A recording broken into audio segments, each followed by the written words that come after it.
Здравейте! В това видео ще ви покажа как да създадете терминологична база Multiterm за Studio на базата на файл с две колонки в Excel. Нашият файл представлява ето това нещо. Така.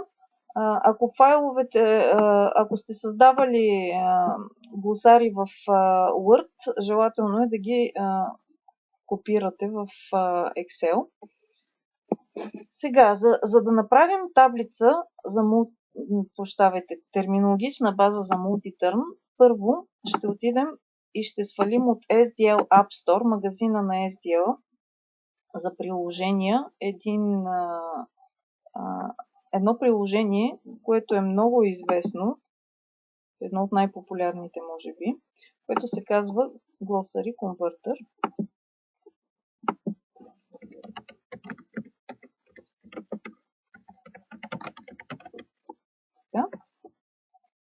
В този магазин с приложения има всевъзможни приложения, плагини, които работят в студио, извън студио. Когато имате свободно време, разгледайте го. Glossary Converter изглежда ето така. И от тук можете да го свалите. Така, аз в момента това няма да го правя, защото при мен файлът вече е свален и инсталиран. Имайте предвид, че за да можете да сваляте от App Store, трябва да имате задължително регистрация в SDL. Ако сте купували техни продукти, вие вече имате такава. Ако не, за да свалите това нещо, трябва да се регистрирате, защото когато поискате да го свалите, SDL ще ви поиска да се регистрирате или да създадете нов акаунт. Така. Нека да погледнем как изглежда нашата табличка. Общо взето, два езика, термини. Добре. Сега ще я конвертираме. Затварям я. Ето това е Glossary Converter. Хващаме файла и го издърпваме и го пускаме върху Glossary Converter. Тук отдолу може да видите процеса. Така.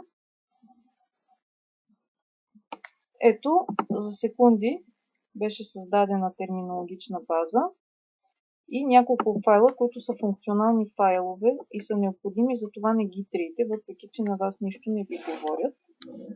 Когато започнете да създавате терминологични бази, е хубаво да ги организирате в една обща папка. При мен специално терминологичните бази и паметите се намират в една папка, така че винаги лесно ги намирам.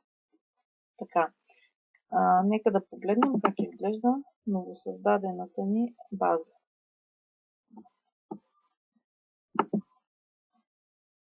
Така. Ето, български термин, английски термин. От тук можете да обръщате и да виждате първо английския, после българския термин. Много е важно, за да виждате този списък тук, да се намирате в този раздел, защото ако сте тук или тук, няма да виждате термините. Така, сега да разгледаме как изглежда. Ето тук виждаме един малък проблем. Това е, че и трите термина на английски са равноправни, но той не ги извежда като отделни термини, т.е. отделни статии. И когато в текста, който превеждаме, се появи, например, letter of attorney, Multiterm няма да ни предложи българския термин. Затова ние трябва да ги разделим, както са, например, ето тук също имаме проблем.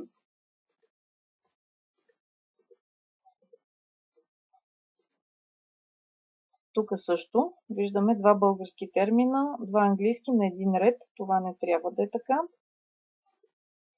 Но пък ето тук виждаме правилно трансформирано. Така че което и да е от термините на английски да са в нашия превод, то ще ни предложи болест или обратно, ако превеждаме от български на английски.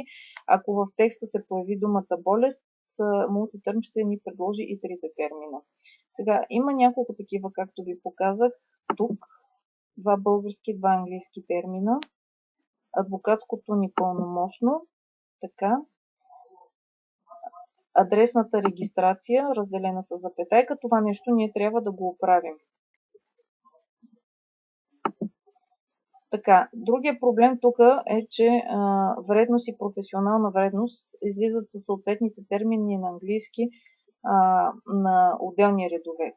Това обаче е проблем за мен, защо когато в българския текст, който превеждаме, се появи вредност, Multiterm ще ни предложи и двете на английски, което не е вярно. Значи ние трябва тези два български термина и два английски термина да ги разделим. За целта се връщаме в нашето глосарче и пристъпваме към оправяне на проблемите. Така, първо адвокатско пълномощно. Сега, тук трябва да направим три отделни термина. Копираме това.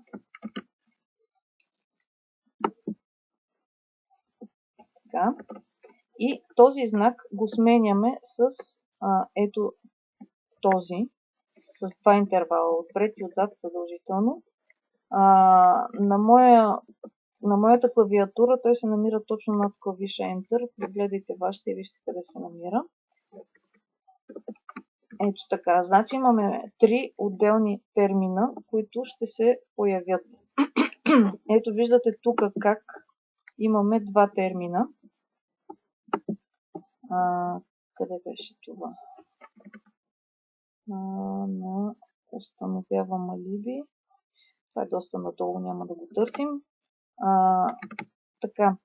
Другия проблем беше тук. Адресна регистрация и местоживеене. По същия начин.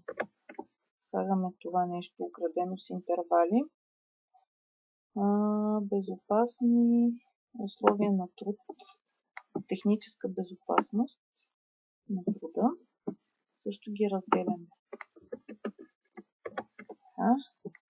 Тук.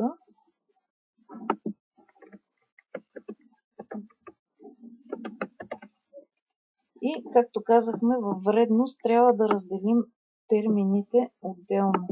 За целта вкарваме един нов ред.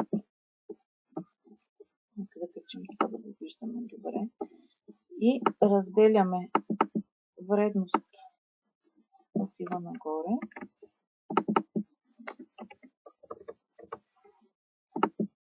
Професионална вредност остава отдолу по същия начин. Така, смятам, че решихме нашите проблеми. Ето вижте тук за болест как излизат три термина. А тук за това Reimbursement of Benefit излизат на български два варианта и ще ги погледнем. Така, запазваме този глосар. За упражнението ни тук ще му дадем ново име. Така, затваряме го. Затварям тази база да не ни пречи. И взимаме втория файл, който защо го отварям, извинявам се. Така, който създадохме и го пускаме в Glossary Converter. Той ще създаде втората ни база. Така.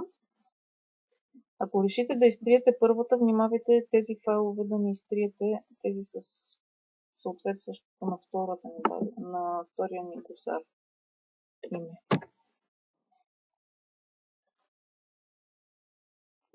Така. Извинявам се, трябваше това да отворя. Виждате колко бързо става. При по-големи файлове повече време ще трябва. И гледаме адвокатското ни пълномощно. Вече излиза в три варианта. Така. Безопасните ни условия на труд имат два български и два английски варианта, така че ако в текста ни излезе това, в изходния текст, който превеждаме на български, Multiterm ще предложи и двата термина. Ако в българския текст, който превеждаме на английски, излезе това, Multiterm ще предложи един от двата английски термина. Ако обърнем, ето как изглежда. Така, друго какво оправихме? Адресната регистрация. Да, адрес на регистрация, местоживеене вече излизат по-отделно. И вредност вече е само hazard. Другото беше, какво беше? Нека да погледнем. Occupational hazard. Трябва да го търся.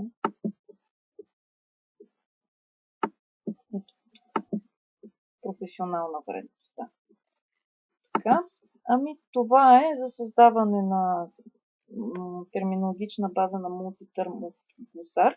Ако имате други теми, които ви интересуват, пишете в групата, в страничката във Facebook GoPro with LingLang Pro и аз ще направя видео за вас.